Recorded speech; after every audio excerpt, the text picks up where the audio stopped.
physical ka Abdurrahman is not there's no leadership حتى مع الفيزيكال كيس مارتي ستايل كيسه ما aha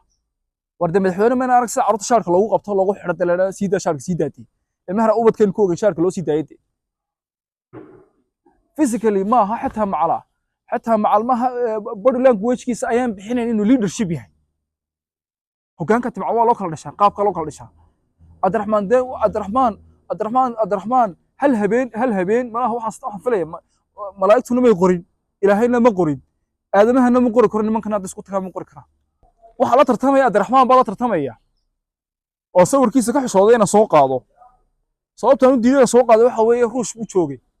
white milk buu cabeeyay ruush ku cabeeyay eedkii xilliga dagaalka cad ragga rasaasa inagu soo fasaxay uu ka mid ah ruush ka keeniyay ninka intaas oo dhan marna filan ku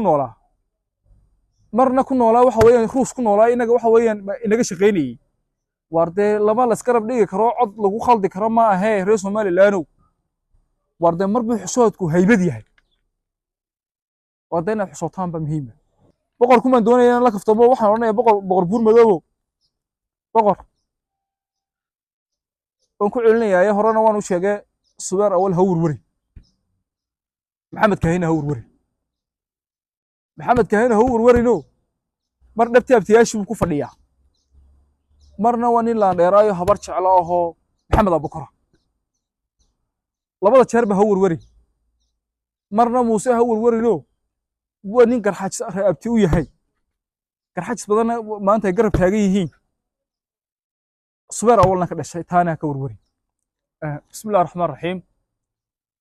alxamdulilaahi bilaa sabab alxamdulilaahi bilaa dalab alxamdulilaahi hamdan katiiran tayyiban mubaarak الحمد لله قاهر فوق عباده وبعد waxaan doonayaa maanta wareysi qabiya iga ahaa waa inaad ugu xumahay qayb ka mid ah la soo daayay inaan dhamaystiro waxaan doonayaa dhowr qodob inaan dul istaago qodobka ugu horreysiinaya waxa weeye shacabweynaha reer Somaliland danbay u tahay Somaliland riyay ku jirtay in badan riyada ugu badan ay ku jirtay waxa weeyaan sidii aynu la soo noqonay Somaliland aynu la soo noqonay xornimadeedii waxaanu ku taabanay in doonayna aynu baahnay inaynu ka mid noqono waxa weeyaan United Nationka oo baasaboorkeenu dunida ka shaqeeyo ay noqono dal waxa weeyaan independent runtii ifaalihii waan maanta haynaa xukuumadda jamhuuriyadda Somaliland maanta madaxweynuhu garwadeenka ka yahay heshiiskaas wax badan buu dalka u tari doonaa mushaaradan sida waxa weeye heshiiska waa dhamaaday heshiiskaas faa'iidada nool ha waxa kamid ah waxa jira 127 jaraa'id oo international ah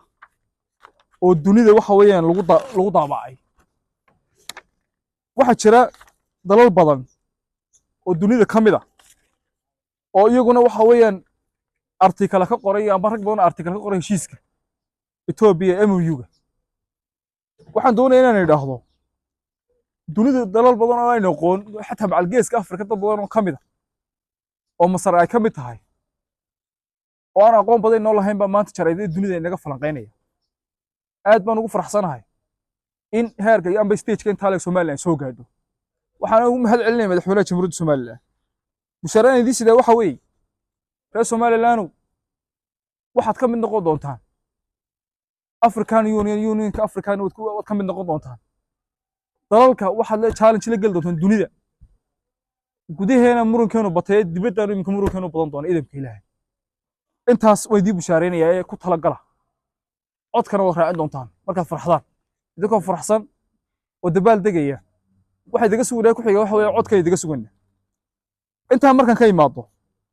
qodobka labaad waxa weeye waxaan doonayaa inaan idin sheego idin dhaahdo waryaadahe war waxa tartamaya waxa weeye waa laba nin waxa weeye Muuse iyo Abdurrahman Muuse xisbigiisa waxa ka dambeeya waxa ka sii dambeeya oo xisbiga u dhex fadhiya waxa weeye Maxamed Kahin Axmed oo shahiid ka noolaa waxaan doonayaa inaan idin dhaahdo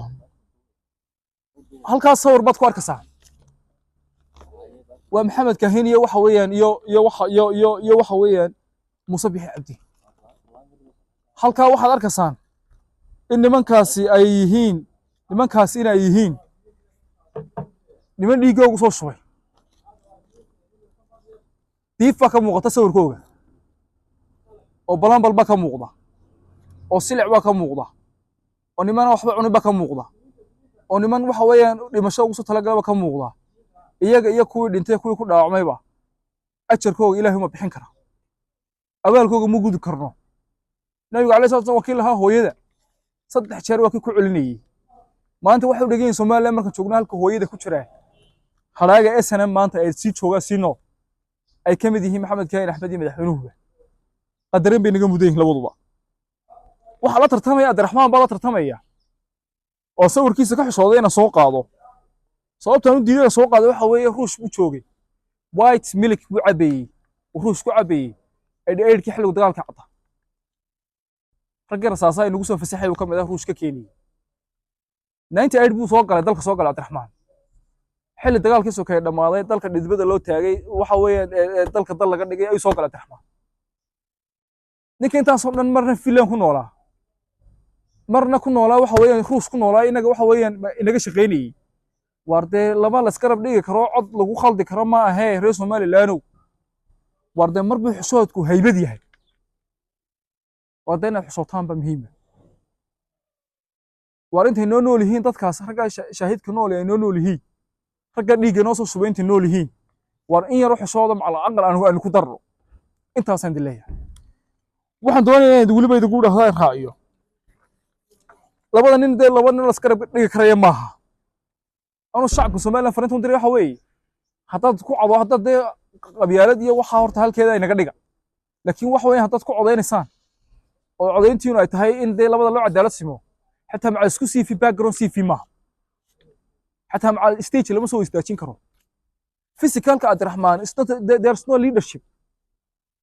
حتى مع الفيزيكال كيس مارتي ستايل كيسه maaha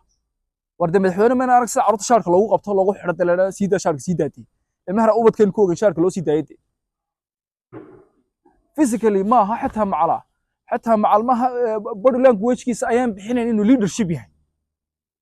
hogaanka tibca waa loo kala dhashaa qaabka loo kala dhashaa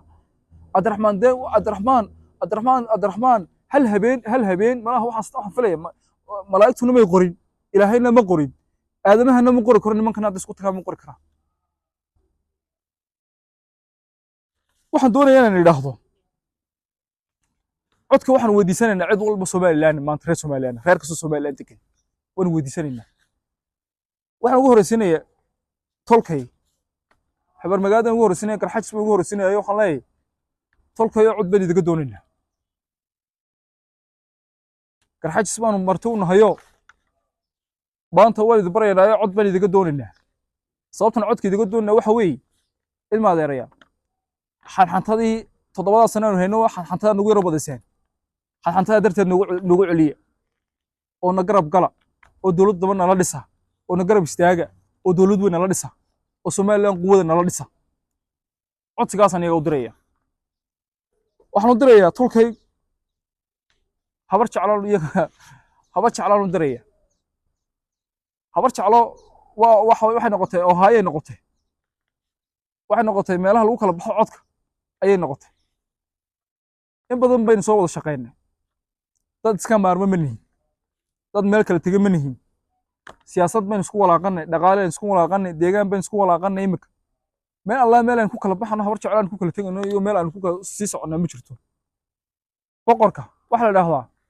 habar jeclo 30 xildhibaan ma dadku ma garanaysaa 30 suldaan bay leeyihiin boqor buur madow 6 buu watay koob 30 kal Maxamed Kaahin Axmed bele socdaan waxaan doonayaa inaan idhaahdo waan la kaftamaya boqorku waa boqorkaygii boqorada saan ku jecelahay boqor buur madow waa nin aftayahana dalka nabadiisa ka soo shaqeeyay wax badan og itaalka Soomaaliland og imika wuxuu damacsan yahay ban ogahay xataa macna boqorka waan la kaftamay waxaan leeyahay boqor shalayna waad dhistay maantana falaka alxamdu hadda halka marto labada jeer bood mahsan tahay waan ku mahad celinay anaga boqorkayga mar walba boqorkayga waa tahay waxaan doonayaa inaan idhaahdo habar jeclo codkeeda ka maarumayno garxajisna ka maarumayno reer oo Soomaaliland degan Samaroona ka maarumayno hartiga halka degan ka maarumayno reer kastoo dalka degan waanu tegaynaa cod baan weydiisanaynaa muusena waanu weydiinaynaa maxamed kahina weydiinaynaa boqorkumaan doonaya inaan la kaftamo waxaan odhanayaa boqor buur madoobow boqor waan ku celinayaa horena waan u sheegay subeer awal ha warwari maxamed kahina ha warwari maxamed kahina ha warwarino mar dhabtii abtiyaashii buu ku fadhiyaa marna waa nin laandheeraayo habar jeclo ahoo maxamed abukora labada jeerba ha warwari marna muuse ha warwarino waa nin garxaajis abti u yahay garxaajis badanna maanta ay garab taagan yihiin subeer awalna ka dhashay taana ka warwari codka iyo taladaba labada jeerba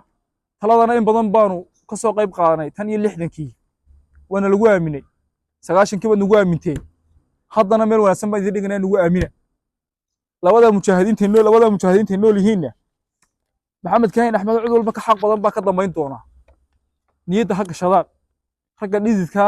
iyo dheecaanka dalka usoo shubay cidna kuma doorsanayno iyadna intaasan lay waxaan ku soo gabagabeynayaa niman badan baa jira maalintan kale fulaha dhaqdhaqaaqa ciddii doonaysa iska tagto inkastoo cidna aanan ka maarmayn laakiin fuluhu iska tago fulaha dagaal hortii baxsanaya maanta oo iscasilaadda ku ordaya kala daartaan hebel baa iscasilaad maqashaan waa nin is aamini waayey wax weeye baradu ku noolaa ninka iscasilaya niman badan baa iscasili doona nimankaasna waxaan doonayaa inaan idhaahdo waxa weeyaan fulaxantii ma mooganay kabiina sii qaata ninka geesiga uma meesha ku hari doona